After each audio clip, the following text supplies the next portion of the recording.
मकसद मुराद होवे, दर्शन पाक दावल जगते आबाद होवे। बिस्मिल्लाहिर्रहमानिर्रहीम। अस्सलाम वालेकुम। मैं हूं आपका भाई अब्बास हमदानी। आप देख रहे हैं जाफरियात टीवी। आज का हमारा मजमून है फरीज़ाए दुआ।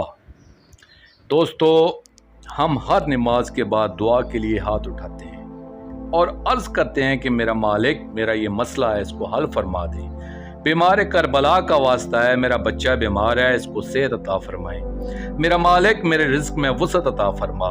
और इस जैसी 20 दुआएं करते हैं जिनमें हमारी ज़ात, हमारी औलाद, हमारे रिश्तेदार और जाने क्या क्या शामिल होता है। और आखिर में हम दुआ करते हैं कि मेरा मालिक हमारे 12वें आका का जल्द ज़हूर फरमा। ये बात ठीक है कि दुआ न करने से ये रवैया कदरे बेहतर है, लेकिन गौर करें कि हमने इस दुआ को कितनी अहमियत दी है। क्या इसी तरह हज़ारों दुआओं में लिपटी हुई ये दुआ वाकई कोई खलूस अपने अंदर रखती भी है या नहीं?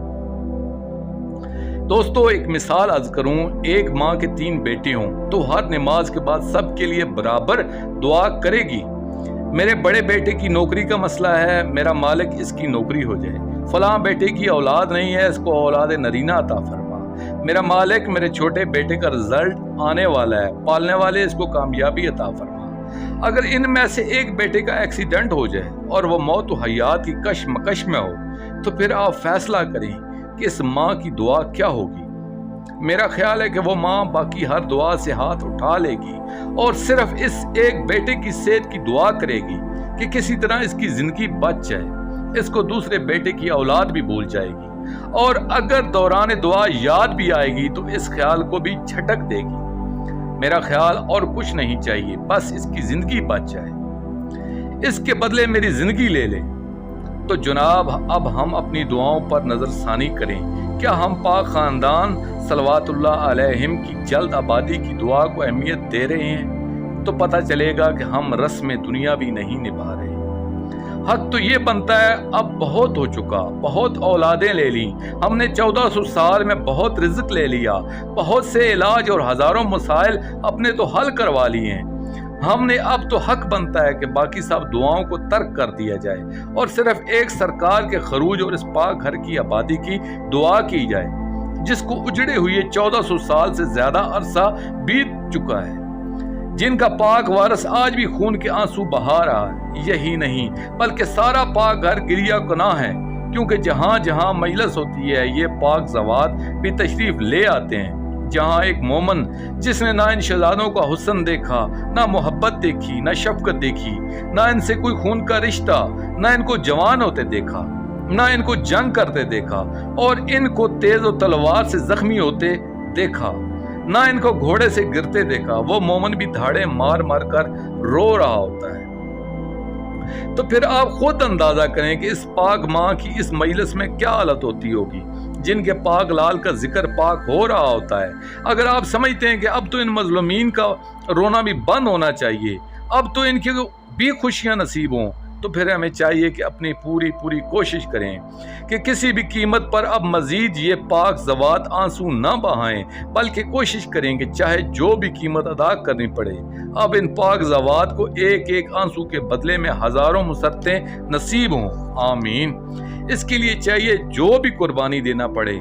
इसका सबसे बेहतरीन तरीका यह है कि सबसे पहले इब्तदा दुआ से करें। सबसे पहले तो अपनी दुआओं को कुर्बान करें, यानी ये अहद करें कि जब तक खरूज पाक हो नहीं जाता और ये घर अतर आबाद हो नहीं जाता, इस वक्त तक कोई और दुआ नहीं करेंगे।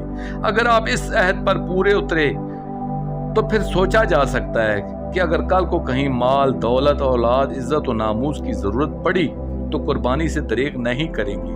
और अगर इसी पहले इम्तिहान में ही नाकाम हो गए तो फिर अल्लाह ही हाफ़िज़ है। मैं समझता हूँ कि ये सब दुआओं का असर है कि आज सालों का काम दिनों में हो रहा है और जितनी जितनी दुआएं बढ़ती जा रही हैं इतना ही वक्त कटता जा रहा है और आज खरूज दरवाजे पर नजर आ रहा है। ये सब दुआओं की वजह से है। दोस्त दुश्मन की पहचान भी इसी दुआ के जरिए से हो रही है। इसलिए सारी मेहनत करने का मकसद यह है कि ज़्यादा से ज़्यादा नासरीन इमाम ज़माना अजरल्लाह फ़र्ज शरीफ पैदा किए जाएं اور جو لوگ اب بھی نہیں مانیں گے تو پھر ان کے لیے مولا کی تلوار کا راستہ تو ہموار ہو ہی جائے گا۔ اب یہ نصیب کی بات ہے کس کے حصے میں کیا آتا ہے۔ ہمارا دعویٰ ہے کہ کوئی دعا گو شخص ایسا نہیں ہو سکتا جو سرکار امام زمانہ اجل اللہ فرج شریف کی زیارت سے مشرف نہ ہو، بشرطہ کہ وہ ہمیں آزمانے اور کسی لالچ میں دعا نہ کر رہا ہو بلکہ خلوص دل سے اب اس پاک گھر کو آباد دیکھنا چاہتا ہوں۔ دوستو، آخر میں شکریہ ادا کروں گا اپنے مرشد کریم سید محمد جعفر الزمان نقوی البخاری دام ذلہ تعالی کا۔ یہ مضمون ان کی کتاب خون کے آنسو سے پیش کیا ہے۔ آخر میں اپنے پاک شہنشاہ کی بارگاہ میں دعا کریں، اللہ جل یا مجیب الدعوات، اللہ جل یا سارت الحسین، اللہ جل یا ولی المظلومین، اجل اللہ تعالی فرجک و صلوات اللہ علیکہ یا ربا محمد وآل محمد صلی اللہ محمد وآل محمد واجل فرج آل محمد صلی اللہ علیہ وآلہ وسلم۔